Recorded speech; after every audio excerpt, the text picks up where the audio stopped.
Thank you, Nicholas. Thank you, Nicholas, for the very kind introduction and also the invitation to present in this seminar series. So today I'm going to be talking about how strongly forced systems may alter our traditional thinking about tipping points. And so this presentation is all from joint work that I've been doing with Joe Clark and Peter Cox, who are also at Exeter, Chris Huntingford from the UK Centre for Ecology and Hydrology, and also Hassan Al Qayoun and Sebastian Vitrek, who are both at University College Cork. So I'm going to split my talk into two main parts. The first part is going to be considering this idea of overshooting tipping point thresholds. Now, when I think of overshoots, I often associate it with this scene that we're seeing from the cartoon series Roadrunner. And here what we've got is we've got the coyote at the edge of the cliff, and then he gets surprised from behind by the roadrunner, which takes the coyote beyond the cliff edge. And then there's this comedic moment where he doesn't realize where he is, but he then eventually does. And then once he's realized he's over the cliff edge, he starts falling down to the bottom of the valley.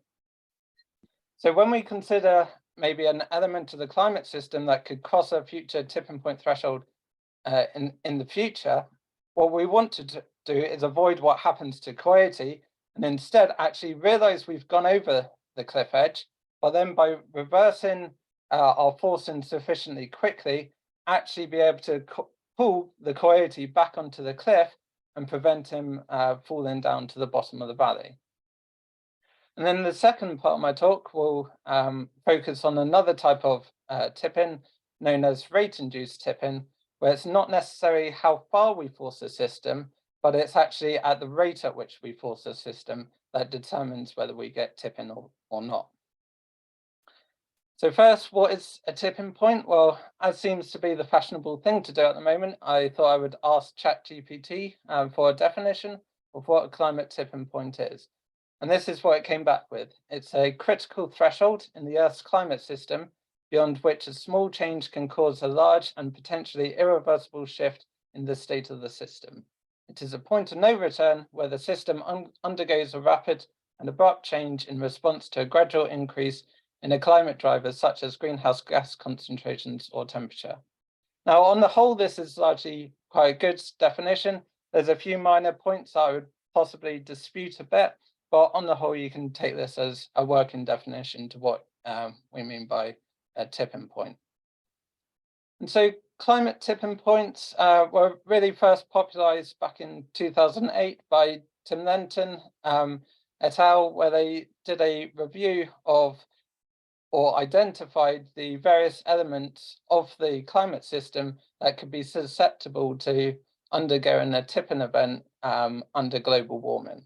Now, these range from the melting of large-scale ice sheets, such as the Greenland ice sheet or Antarctica, also dieback of the Amazon rainforest or the boreal forests in the northern latitudes, and also changes to monsoon systems and ocean circulation currents.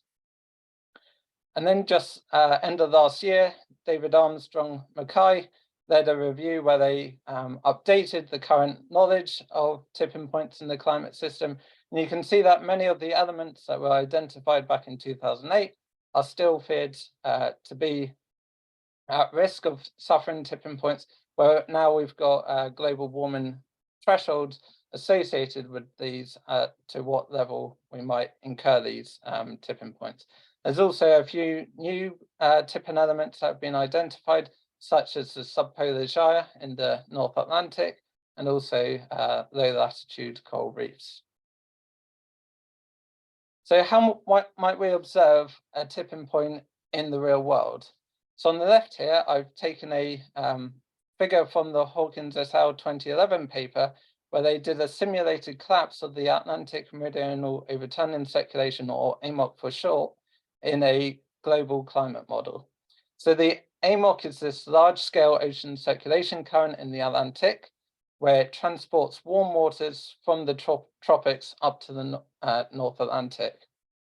And then as the waters reach the North Atlantic, the water becomes cooler, increases in its density, causing an overturning, down to the bottom of the ocean, where the water then returns back to the tropics. But there's a fear that under global warming, through the melting of ice sheets or changes to precipitation patterns, which might increase the amount of fresh water that goes into the North Atlantic, it could disrupt this overturning and ultimately lead to a collapse of the AMOC, which would thunder Western Europe into a much colder climate state. So in this particular study, what they did in their global climate model is they started with the AMOC in an on state. So here on the y-axis, we're measuring the strength of the AMOC at a particular latitude. I think it's 26 degrees north. And on the x-axis, we've got our freshwater forcing. So we start in an on state, and as we increase the freshwater forcing, you can notice initially there's very little change to the strength of the AMOC. But then there becomes a critical level in the freshwater forcing at which we suddenly get this abrupt transition to an AMOC off state where we get this collapse state. And so this abrupt transition is the point at which we refer to as being the tipping point of the system. Now, a key feature with tipping points is that they have a degree of irreversibility or hysteresis about them. And what I mean by that is if we now go the other way, retrace our steps. So now we're starting with this red trajectory with the AMOC in the off state, and we start reducing the fresh water that's been added to the North Atlantic. What you can see is that we can't re-establish the AMOC at its original point at which we tipped, and instead we have to reduce the freshwater forcing that much further before we can eventually re-establish our AMOC flow. And so it's this hysteresis or irreversibility that makes it really hard to reverse a system from tipping once a system has tipped. And then on the right hand side here is how we can mathematically model this using a simple ODE. So now on the y-axis we've got system state. So again, if we're thinking of the AMOC, it could be the flow strength of the AMOC, but also for the Amazon rainforest, we could be thinking of this as being tree cover. And then on the x-axis, we've got a forcing, which again could be the freshwater input into the North Atlantic, or it could be as simple as global warming. And then the black stable curves represent our stable states of the system, and the black dash curve is an unstable state. So if we start with the system up on this upper stable branch and follow the blue trajectory, where we increase our forcing parameter, you can see that we track this upper stable branch with very little change in the system state. But at some critical level in the forcing, we encounter a fold bifurcation where this upper stable branch terminates, and that causes the system to have an abrupt transition down to this lower stable branch. And again, if we now go backwards with this red trajectory starting on the lower branch, you can see that we need to reduce the forcing parameter, and it is indeed now we need to cross this other fold bifurcation before the lower branch terminates, before we can get our system back onto this upper stable branch. So the behavior we might see in the real world, or at least in these complex climate models, we can actually replicate quite well just using a single ODE. And so this is what is typically referred to as bifurcation-induced tipping, or it's a classical form of tipping, where it's often noted as a slow passage through a saddle node bifurcation. So here might be like a typical equation we might use to model such a system, where it's actually a stochastic differential equation, where this first two terms form our drift component, which ultimately give the steady states of our system, where we've got our parameter forcing, which initially we're going to consider to linearly increase or decrease according to rate parameter R. And then finally, we have this noise term at the end, which is used to model the faster processes and gives us our variability or oscillations around the stable state. Now, one way we often like to conceptualize tipping points is through a ball in a stability landscape, where the stable states are represented by a well, the unstable state will be represented by a hilltop, and then the ball gives the current state the system resides in. So if we start our system over here, you can see we've only got one stable state, so we've only got one right-hand well, and we start with the ball in the right-hand well. As we increase our parameter, you can see this right-hand well begin to shallow and soften. We get the emergence of the left-hand well, and then as we hit the fold bifurcation, our right-hand well ultimately disappears, and that forces the ball to transition into the left-hand well. And again, if we now go backwards, you can see that as we reach the point at which we tipped in the first place, there's really no chance to get back into our right-hand well. And indeed, again, we have to wait until we reach this other fold bifurcation, by which time the left-hand well then disappears and the ball will ultimately transfer back into the right-hand well.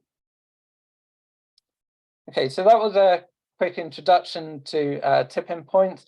Now we're going to move on to the first part of the talk, which is going to be looking at whether we can briefly overshoot a tipping point threshold, but then reverse the forcing quickly enough to actually prevent a system from tipping.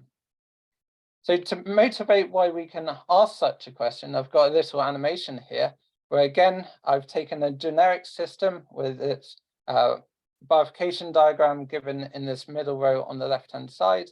So again, we've got our system state on the y-axis and our forcing on the x-axis. Here we're now going to think of it as being global warming. And then we can imagine up to some critical level in the global warming, which we will set to be at 2 degrees, we might have bistability. And in particular, we might consider ourselves as having a system having a desired state, maybe this upper stable branch, and this lower stable branch might be an undesired state. So if we start with the system in this desired state, what you'll notice is again at this fold bifurcation it terminates, and we're going to only be left with the undesired state beyond the 2 degree level.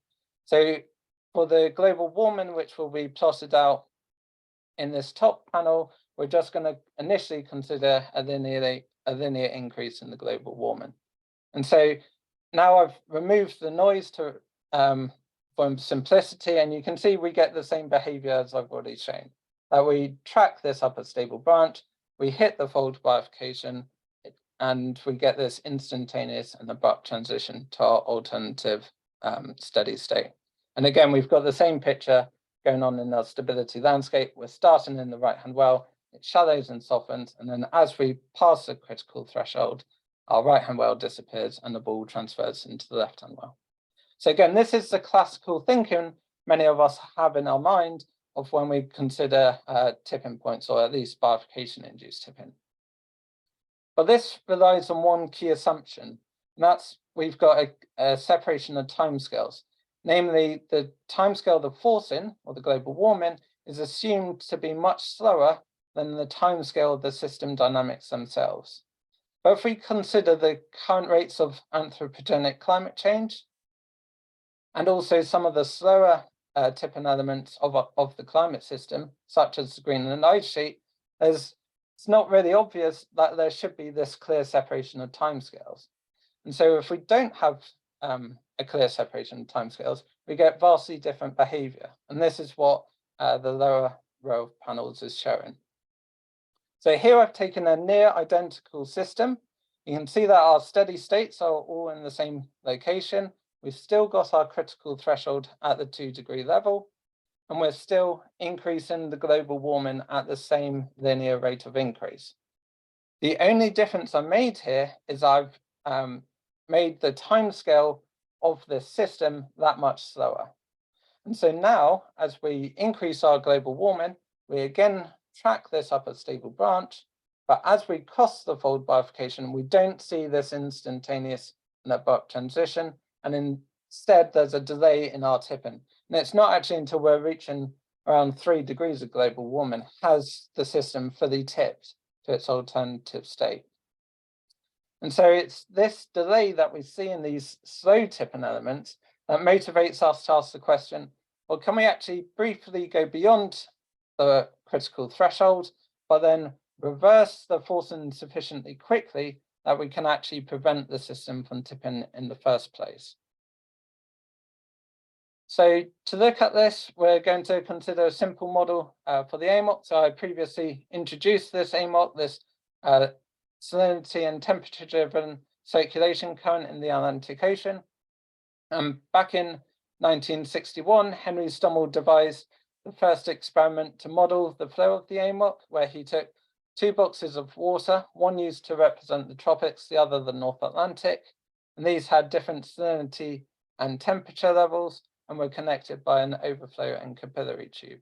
And then by observing the flow of water between these two boxes, he was able to write down some ODEs describing the changes of the salinity and temperatures in these boxes. And then in 1994, Paolo Sessi made an additional simplification to the Stommel model, which was to assume that the diffusion timescale is much larger than the temperature restoring timescale, and this reduced the problem to a single ODE, where they now model the change in the salinity flux. We have our freshwater flux as our forcing parameter, and we also have a single system parameter, being this eta squared, which we will keep fixed, which is the ratio of the diffusive and effective timescales. Ultimately, we want to link back to global warming, and so what we will do is we will make the relatively crude assumption that the amount of fresh water that's added to the North Atlantic is linearly proportional to global warming. And then we're going to use these overshoot trajectories given by the Huntingford et al. 2017 paper, where we have this delta T0, which is the current level of global warming since the pre-industrial. So we're going to set this to be at 1 degree. We have a delta T lim, which is the temperature at which we would eventually like to stabilize at. So we're setting this to 1.5 degrees in accordance with the Paris climate targets. And then this mu determines how we make the transition from our current level of global warming to our stabilization level. In particular, we have this mu0, which is how much emphasis is placed on reducing warming in the short term versus the mu1, which focuses more on the medium to longer term. And then finally, we have this gamma parameter, which is chosen to ensure that we have a realistic rate of global warming for the recent past. And so on the right-hand side here, I've plotted 3 sample global warming overshoot trajectories of the 1.5 degree target, just by using different parameter values for these mu0 and mu1.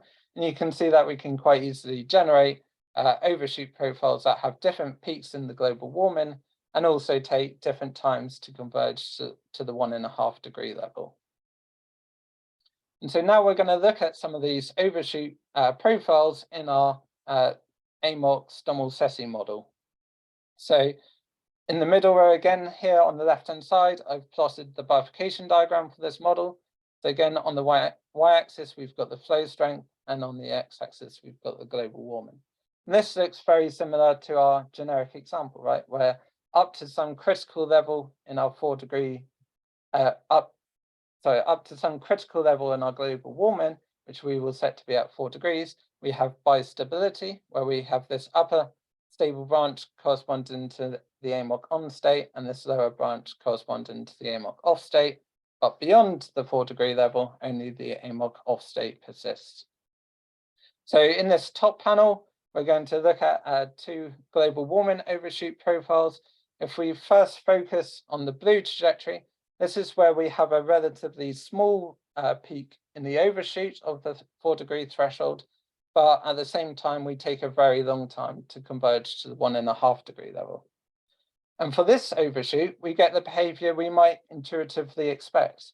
And that's if we force a system beyond its tipping point threshold, then the system will tip to its alternative state. And then because of the irreversibility associated with these tipping points, even if we were to reduce the global warming, we're not going to recover our system to our original state. And so in the stability landscape, what's happening is, again, we're starting in our right-hand well, it begins to shallow and soften and then disappear as we cross over the critical threshold, causing the ball to run away to the left-hand well.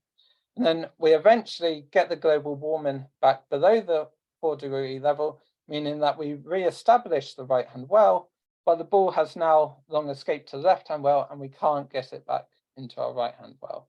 And so this is what we're calling an unsafe overshoot of the tipping point threshold, because we are ultimately seeing the system tip to its alternative state. Whereas if we now look at this orange trajectory, you can see despite having a much larger overshoot of the critical threshold, we are actually able to prevent the system from tipping, and we can recover the AMOC back to its on state. So you can see that we're going further over the fold, but now we're bringing the system back quickly enough that we can get the system to cross back over this unstable branch of equilibrium before the system has tipped. And then once we've done that in a 1D system, we're going to recover back to this upper stable branch. And so again, in our stability landscape, we've got the same thing happening where we've started in the right-hand well, it shallows and deforms and eventually disappears, causing the ball to start running away. But now we're reducing the global warming that much quicker. We can re-establish our right-hand well before the ball has had a full, has been able to fully escape to the left-hand well, and therefore we're just about able to catch it in time, such that we can bring the ball back to our right-hand well and actually prevent the system from tipping. And so this, therefore, we're calling this a safe overshoot of the tipping point threshold, because despite having this larger overshoot of the threshold, we're actually able to prevent the system from tipping.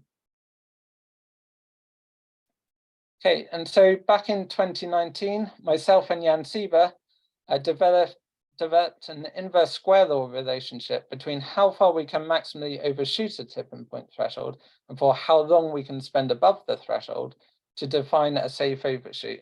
And this basically depends on a tau parameter, which we call the effective time scale, or you can think of this as being the recovery time from perturbations in the equilibrium state, and also this chi tilde, which is the stabilization distance below the tipping point threshold. And then we wanted to look at this for a few other elements of the climate system. So we've got similarly simple models for not only the AMOC, but also the Amazon rainforest from Cox in 2001, for the Indian summer monsoon from Zickfeld in 2005, and also one for the Greenland ice sheet from Harold et al. In 2013. Now, these are all very simple models where we can prescribe the critical threshold of our global warming, and to determine that, we use the central estimates given by this Stefan et al. 2018 figure, meaning that we set the Greenland ice sheet to have its critical threshold at 2 degrees of global warming, whereas the other 3 are all set to 4 degrees.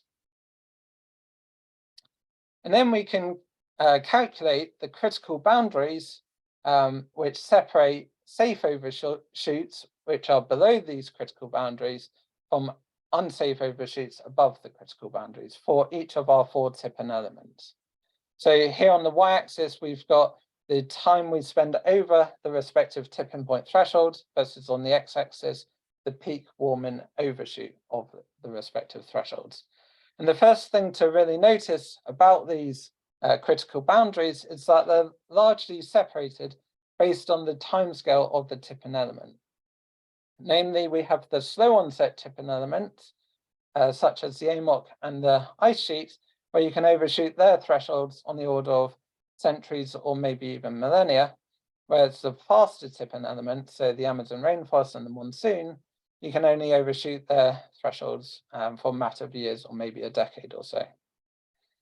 And then if we were to normalize the time we spend over the threshold by the time scale of the tipping element, and also normalize the peak warming overshoot by the stabilization level below the critical threshold, these critical boundaries all collapse onto a single curve. And you can see that for each of these 4 tipping elements, we have a very good agreement with our inverse square law theory, which is given by this black dashed curve. And so instead of just looking at the time and the amount of overshoot of the respective threshold, we can look at this in absolute terms. So here now on the y-axis, we've got the time to converge to the 1.5 degree level versus on the x-axis, the peak global warming.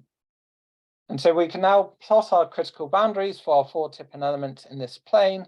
And then this gray shaded region gives all trajectories that overshoot the 1.5 degree target, but avoids tipping any of our 4 elements that we have considered. And then on the right-hand side here, I'm looking at how different global warming overshoot profiles impact 2 contrasting tipping elements. Namely, we have a slow onset tipping element, the Greenland ice sheet, which is given in blue, which has an early threshold set to 2 degrees, versus a faster tipping element, the Amazon rainforest, given in green, which has a later threshold set at 4 degrees. So if we look at this circle or the solid curve first, this is where we have a relatively small peak in the global warming, but we take a very long time to converge to the 1.5 degree level. And in this case, we get the complete melting of the Greenland ice sheet because we're overshooting its tipping point threshold and we're taking too long to reverse the global warming to prevent the system from tipping, but we retain the Amazon rainforest, and that's simply because we haven't crossed its tipping point threshold. Now, if we look at the cross or the dotted curves, this is where we have a much higher peak in the global warming, but also a faster convergence to our 1.5 degree level. And in this case, we get the exact opposite behavior. Namely, we're able to retain the Greenland ice sheet because now, despite the larger overshoot, we're reversing the global warming sufficiently quickly that we can prevent the system from tipping, and it's also a slow onset tipping element which permits these temporary overshoots. Whereas for the Amazon rainforest, we get an abrupt dieback to a bare soil state. And this is because despite having a smaller overshoot of its threshold, it's these faster tipping elements which really give little margin for safe overshoots. And it's for that reason we often say that it's these faster tipping elements that will often constrain how far we can maximally go in the global warming, whereas the slow onset tipping elements ultimately define or determine or constrain how long we can spend above some of the critical levels, such as the 1.5 degree target. Okay, so that was the first part of the talk, which was looking at safe overshoots, where we saw that reducing the forcing very quickly can maybe prevent a system from tipping. Now, on the other hand, we've got to be wary of forcing a system too quickly because it can lead to another type of tipping known as rate-induced tipping. This is where it's not necessarily how far you force the system, but it's actually how quickly you force that system that would ultimately determine whether the system tips or not. So to look at this in a bit more detail, we're going to consider again a very simple generic model to start with, where it's a modified version of the normal form of a fold bifurcation. So in black here, we've got our normal form of a fold bifurcation, and then we're just going to apply a tilt to the bifurcation structure through this term. So we have a tilt parameter S. So here on the right-hand side, you can see that I've tilted the fold structure upwards. We're going to then add an alternative state and also include this parameter A to create some separation between the fold and the alternative state. And then we're going to look at forcing profiles given by this lambda R of t, where we have like a ramping profile here, where we start at some initial level lambda minus, and we ramp it up to some level lambda minus plus delta lambda, where the rate at which we increase the forcing is essentially governed by this rate parameter R. So here on the right-hand side, we've got a typical example of a time series of our external forcing. We start at some initial level, we ramp it up, and here we're going to stabilize it just above the fold bifurcation. So here I've chosen a really slow rate for rate parameter R, and this is where we get the classical behavior. If we start on this upper stable branch, or what we would call the base state, we very slowly increase our external forcing, we will track this upper stable branch. And then as we cross over the fold, our upper branch terminates and we are left to transition to our alternative state. But if we now increase the rate of our external forcing, it's actually possible to get tipping in this system before we cross the fold bifurcation. And so this is exactly what I'm showing here, is where now you can see that our external forcing profiles are stabilizing at the same maximum level, but importantly, we're stabilizing before we reach the fold bifurcation. So if we first look at the green trajectory, this is where we have still a relatively slow rate in our forcing, so a small value for our R. You can see that we might diverge a bit away from this upper stable branch, but we're still able to track the moving base state such that once we do eventually stabilize the forcing, the system will converge back up to this upper stable branch. But if we were to increase our forcing too quickly, so now in the red, we're choosing a larger value for our R, you can see we're increasing much quicker, then we're going to diverge even further away from this base state, and the system is ultimately unable to track this moving base state such that we cross over this unstable branch of equilibria, and then we are forced to transition to our alternative state. And so now we're getting tipping where we're not crossing any critical thresholds, but it's really due to the rate of increase of our forcing that determines the tipping. And so this is what we're calling rate-induced tipping. So when might we expect to see rate-induced tipping? Well, one feature to look out for is this notion of basin instability. So what basin instability essentially is if we take our starting position for our initial level of forcing, if at some future level of forcing, this initial position would be outside the basin of attraction of our base state, then we say it's basin unstable, or we have basin instability. So you can see anywhere in this gray shaded region, if we were essentially to apply an instantaneous change in our external forcing, and we therefore essentially move our gray dot horizontally to the right, anywhere in this gray shaded region, you can see that we're now the opposite side of this unstable branch. Therefore, we're in the basin of attraction of this alternative state, and we will ultimately see tipping for a sufficiently fast rate of change. Now, another way we can view basin instability is through our stability landscape analogy. So unlike bifurcation-induced tipping, where we were seeing that the stability landscape might change shape, where we had these wells deforming or even disappearing, for rate-induced tipping, we don't necessarily need to see the stability landscape to change shape, but it more involves a shift in position of the stability landscape. So if we consider at some initial forcing level, this was our stability landscape, where we have our ball in our well, and then this red dotted line is at the hilltop, which acts as the boundary for the basin of attraction of the well. Anything to the right-hand side of this hilltop, it will ultimately run away to some alternative state. Now, if at some new forcing level, our stability landscape hasn't changed shape, but shifts in position to now over here, you can see that our initial location of the ball is now on the opposite side of this new threshold. So previously, our ball was to the left of the threshold, but now it's to the right of the threshold. So if we were to make an instantaneous change from this initial level forcing to this new level, you essentially remove this stability landscape, the ball will drop down onto this new stability landscape and tip to some alternative state. But you can imagine if we sufficiently change the forcing sufficiently slowly, such that we move this stability landscape very slowly, it is possible to keep the ball in this well and ultimately leave it in this state, and therefore prevent any system from tipping.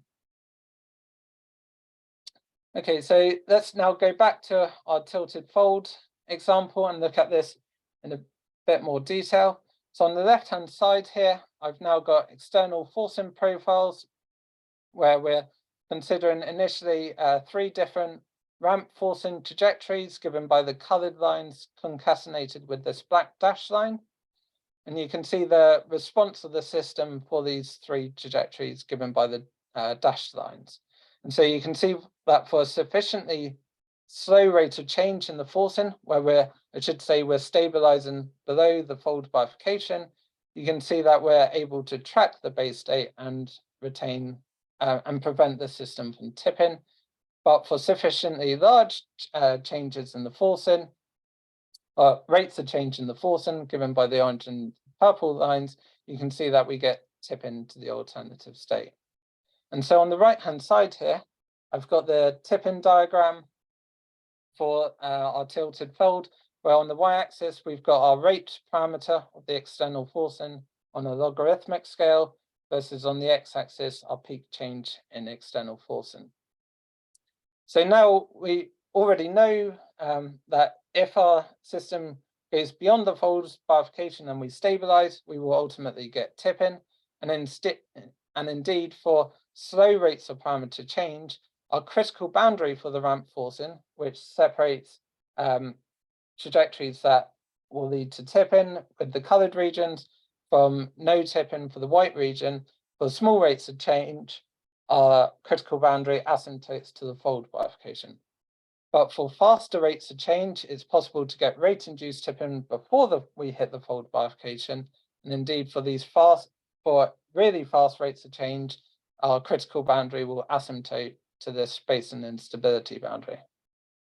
Now, linking back to the first part of the talk where we thought about reversing the forcing, can we actually prevent the system from tipping? Well, we also consider that here, where we take this ramp forcing profile, but now remove this piecewise element such that we will return the forcing back to its initial level at a mirrored rate to our approach. And so this is what we're shown by the solid colored lines. And you can see in the orange case, where we had tipping if we stabilize the forcing, but by reversing the forcing, we can actually prevent the system from tipping. But in the purple case, you can see that we still get tipping in both cases, both the ramp forcing and the return forcing. So the solid black curve on the right-hand side here now gives the critical boundary for ramp forcing profiles, again, separating trajectories that tip given by the red region from those that track given by the white and green regions. And you can see that unlike with our overshoots, where for any fixed peak change in the external forcing, we had a single critical rate, we can actually now get multiple critical rates for the same peak change in the external forcing. And so we get this presence of a tipping tongue, where at some intermediate rates, we get tipping, but for slower or faster rates, we can actually prevent the system from tipping. And so one other thing I just wanted to highlight, but I won't go into too much detail, is that it's possible to get tipping on return. And so if you may consider that a system starts in a stable branch, and if we were to be slowly increasing some external forcing, we would be moving along this stable branch, but then we might become aware that we're approaching a critical threshold, or even maybe over the edge of a critical threshold. And so our natural instinct would be to move away from the critical threshold as far as possible and probably as quickly as possible. But as you can see, if we reverse the forcing at a very quick rate, given by this red curve, you can see that we can actually get tipping on return. Whereas if we reverse the forcing at a slower rate, given by the green trajectory, you can actually still actually prevent the system from tipping. So it's just a highlight that reversing the tipping as fast as possible is not always necessarily the best thing to do. Okay, so now back to rate-induced tipping and looking at this in our for the AMOC, we're going to consider another model which has a slightly higher complexity, which is this 5-box model, which was devised by Richard Wood SL in 2019. And so basically this model has 4 surface boxes, one used to represent the Indo-Pacific, another for the Southern Ocean, one for the tropics and one for the North Atlantic. And then we also have a bottom ocean box. Now the flow strength given by Q, you can see how the water flows between these boxes, starts in the tropics, goes into the North Atlantic when we get the overturning, and so it enters the bottom ocean box, and then it can go one of 2 ways. It can either follow a warm water path into the Indo-Pacific and to the tropics, or a cold water path through the Southern Ocean back into the tropics. And the proportion of water that follows the cold water path is given by this gamma parameter.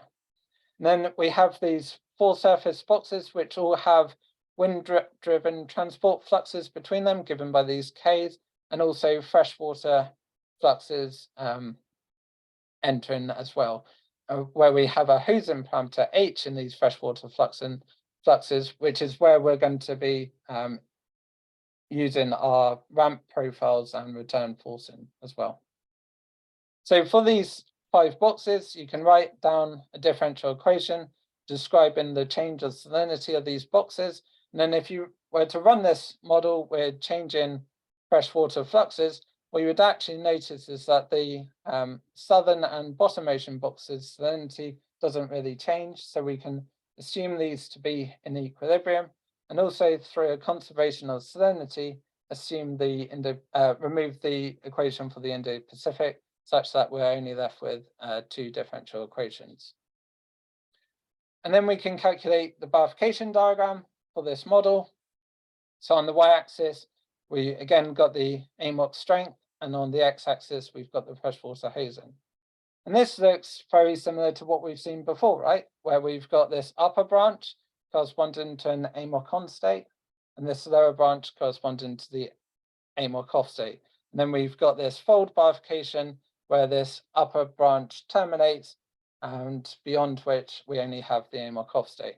So if we have our typical thinking of bifurcation-induced tipping, what we would typically expect is that we're okay until we were to reach the fold bifurcation, but if we then go over the fold bifurcation and stabilize, our system will tip to its alternative state. And that's indeed what we can get with this purple trajectory.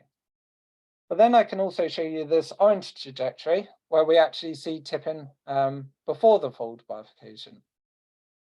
But what I haven't actually shown you yet is the stability of these branches. And so if we were to actually calculate the stability of these branches, you can see that this upper branch loses stability before the fold bifurcation at a Hopf bifurcation. And so this would still explain why we're seeing tipping for this orange trajectory. It's because of the Hopf bifurcation, and so we would still class this as bifurcation-induced tipping. But then I can show you this green trajectory where we get tipping even before the Hopf bifurcation. And now we're not crossing any critical thresholds, and it's really tipping because we're forcing the freshwater Hosen at too quick a rate for the system to continually adapt. Okay, so we're going to look at that example in a bit more detail now.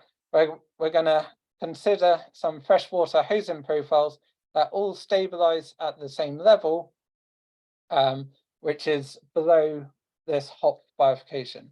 So if we first, and then I should also say this bottom left panel is the time, will give the time series of our AMOC strength. But I want to pay particular focus to this right-hand panel, which is the phase plane of the salinity in the tropics box on the y-axis against the salinity of the North Atlantic box on the x-axis. Now these black points give us our stable on state on the right-hand side and the stable off state on the left-hand side. And then this grey curve is the stable manifold of the saddle, which is just out picture here, which acts as a separatrix, separating the basins of attraction of the off state from the basin of attraction of the on state. So if we now consider initially a slow increase in the freshwater Hosen, you can see that as we increase the freshwater Hosen, our AMOC on state is moving, our system is lagging a bit behind the moving on state, but ultimately is able to track it sufficiently well that it's remained within this dramatically shrunk basin of attraction of the on state, such that when we stabilize the freshwater hosing, it ultimately converges back to our AMOC on state.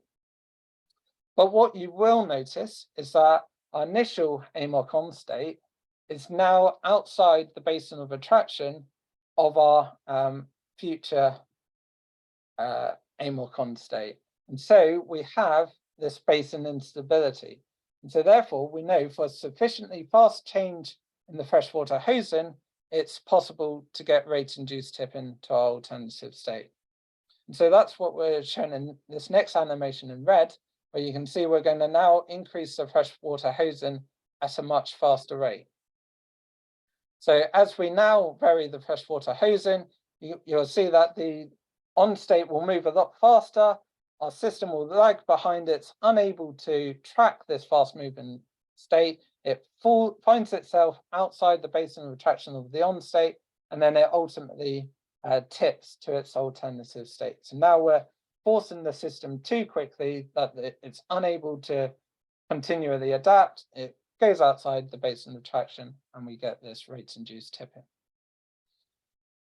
But there must be some critical rate between these two scenarios that separates when we get rate-induced tipping from when we get tracking.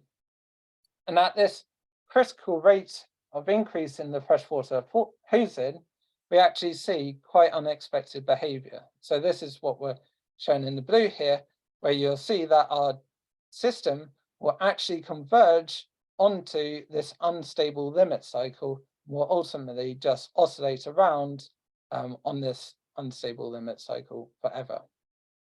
And so what we're seeing is that we're getting these peaks and troughs in our the flow strength of our AMOC.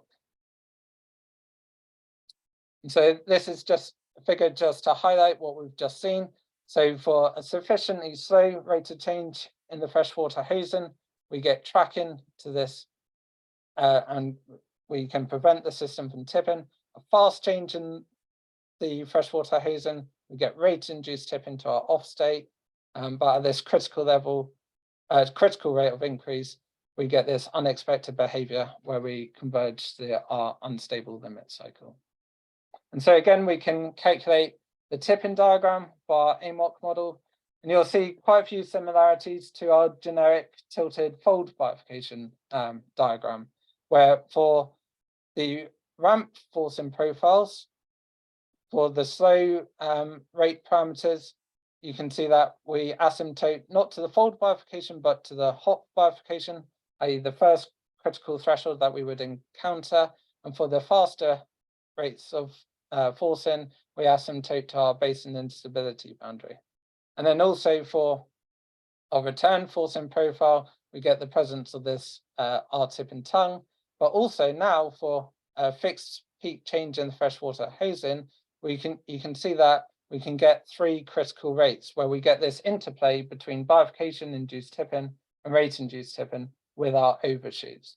So for a sufficiently slow rate of change, we get tipping because we're not bringing our system back quickly enough to prevent the bifurcation-induced tipping.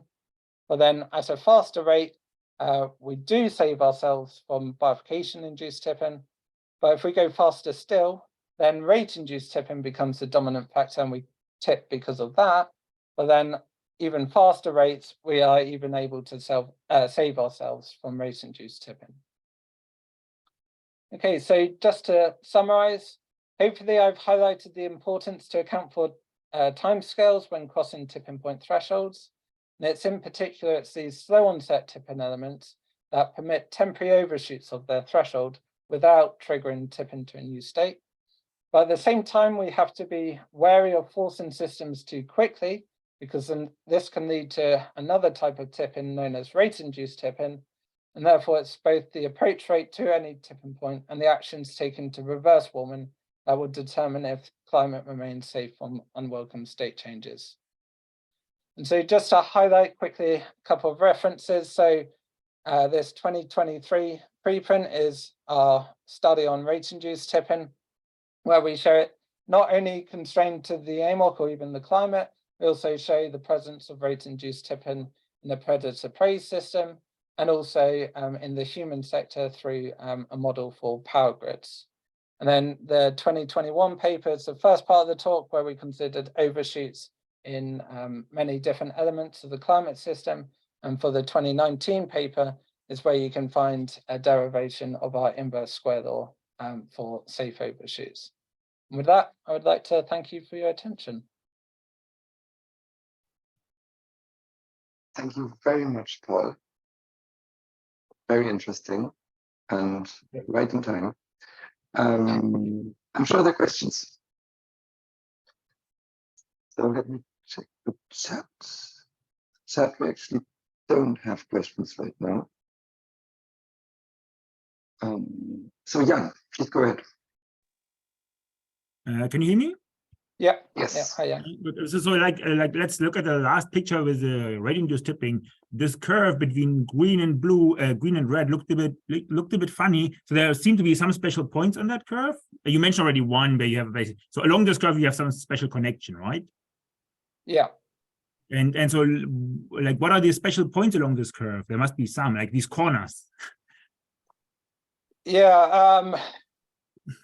It's hard to actually pinpoint down what's causing that. I know in a study by Paul O'Keefe and Sebastian Vitrek, they actually get quite a lot of wiggles in these corners. Yeah, it's a hard thing to actually pin down what's causing these, what looks to almost be like well, like you say, corners in our critical boundaries. But yeah, it's an interesting feature that would definitely be worth looking into a bit more as to why we get those particular corners. Yeah, thanks. Peter. Yeah, thanks, Nicholas, and thank you, Paul, for a splendid talk.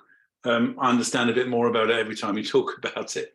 I still don't understand everything. So the key thing seems to be, unless I've got it wrong, that to get rate-induced tipping, you need a tilted fold.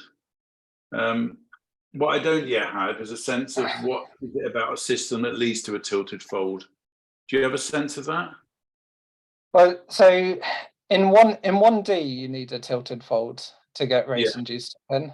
And so that's sort of like the easiest example that we can probably come up with to get rate-induced tipping. I think so. Rate-induced tipping becomes more common when you consider multi-dimensional systems. So I'm not really aware of too many real-world systems that necessarily have a tilted fold. But maybe it is possible, but it's in these multi-dimensional systems where we get at least like this 2D basin attraction that you saw for this AMOC model, where it's quite easy to find the system falling outside the basin of attraction of your original state that would ultimately lead to tipping. I see. So it's kind of like you need more than one dimension system that projects onto a tilted fold in some way. It'd be, I mean, I think it's fascinating to think about what systems have rate-induced tipping in them.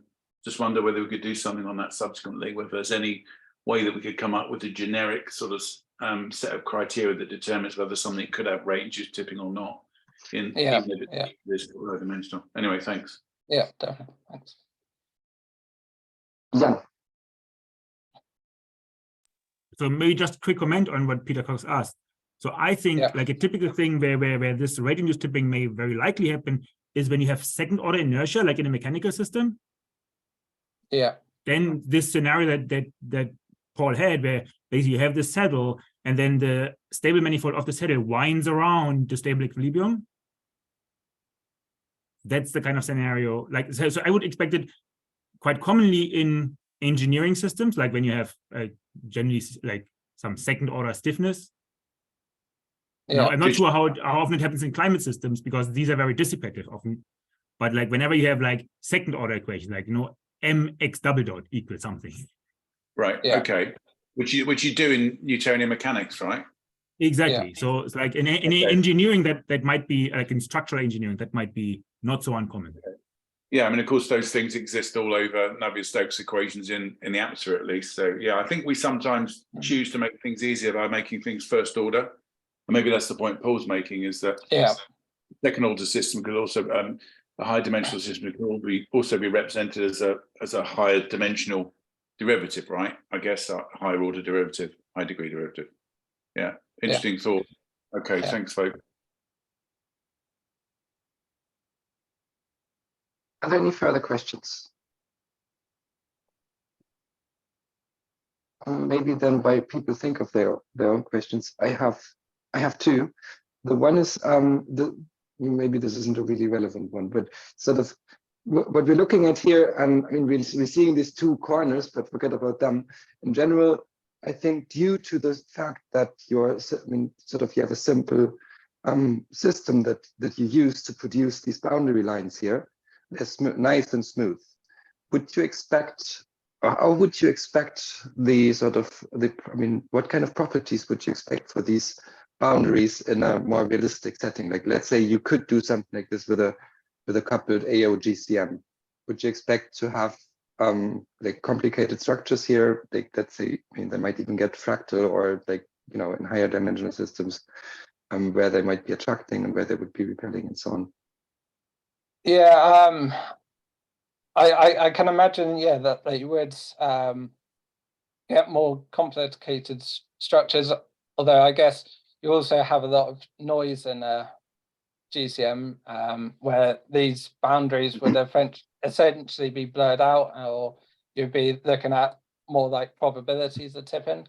We also think that this phenomenon where we get multiple critical rates is probably a consequence of the idealized forcing that we're considering. So if we think of maybe just one constant rate of increase in the forcing, and then look at different rates we bring back the system, then we might only get one critical rate. But it's because we've got this interplay between rate-induced tipping on the approach versus the overshoots on the return that we can get these multiple critical rates, I believe. Right. Yeah, I fully agree. And the other question goes back to the question that Peter raised. So sort of, I agree with Jan's comment so to the extent that I understood. Sort of looking at this sort of more geometrically, then so in 1D, I mean, yes, you need a tilted fold or tilted double fold, and that sort of hints at basically geometrically, whenever you have a situation where if you change your attractor rapidly, and that's sort of due to the angle between the direction of that change and your sort of fixed point for different values of the control, if that sort of purely geometrically, one should be able to figure out if it can happen or not, right? Yes, that's very true. So yeah, so I guess,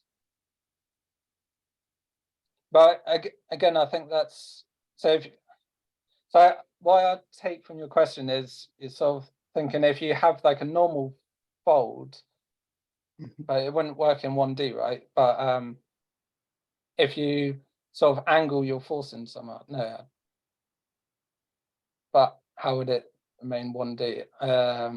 Yeah, so maybe if you have two different forcing factors or something, it could implicitly imply that you've then got some sort of tilted fold.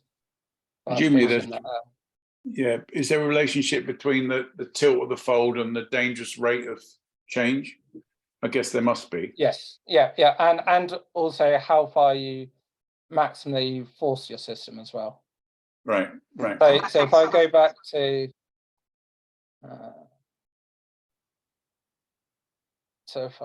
to this, if you only force in your system up to this boundary of the grey shaded area, then you ultimately will need to make an instantaneous change in your forcing to get rate-induced tipping. Whereas if you're stabilize just below the fold bifurcation, you can get rate-induced tipping or quite slow rates of change, comparatively at least. So it's somehow a mixture between the strength of the forcing and the angles between the direction of the forcing. And, Yeah, exactly. Yeah. How your And so bifurcation for diagram. a fold that is tilted even stronger, again, you wouldn't need as stronger rate of change. Yeah.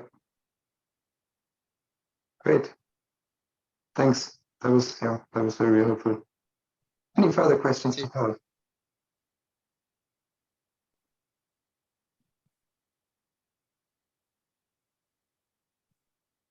Okay.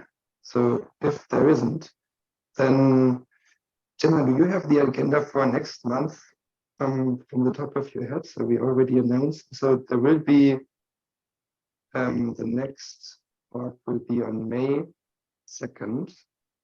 I just don't right now. I have to look up who will be giving the talk.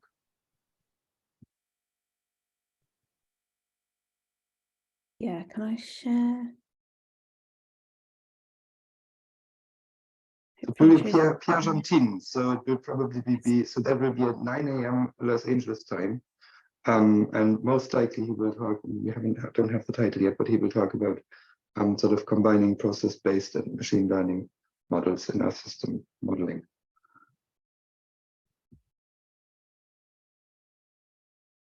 Okay. Great. Then thank you very much for coming. Thanks again, Paul. Yeah, thank you. And I guess have a lovely rest of your day, everyone. Or evening, depending where you are. All the best. Thank you. Thanks, Thanks, Paul. See you bye. soon. Yeah, cheers. Oh, Paul, if you could send your slides to me, I'll pop them on the website.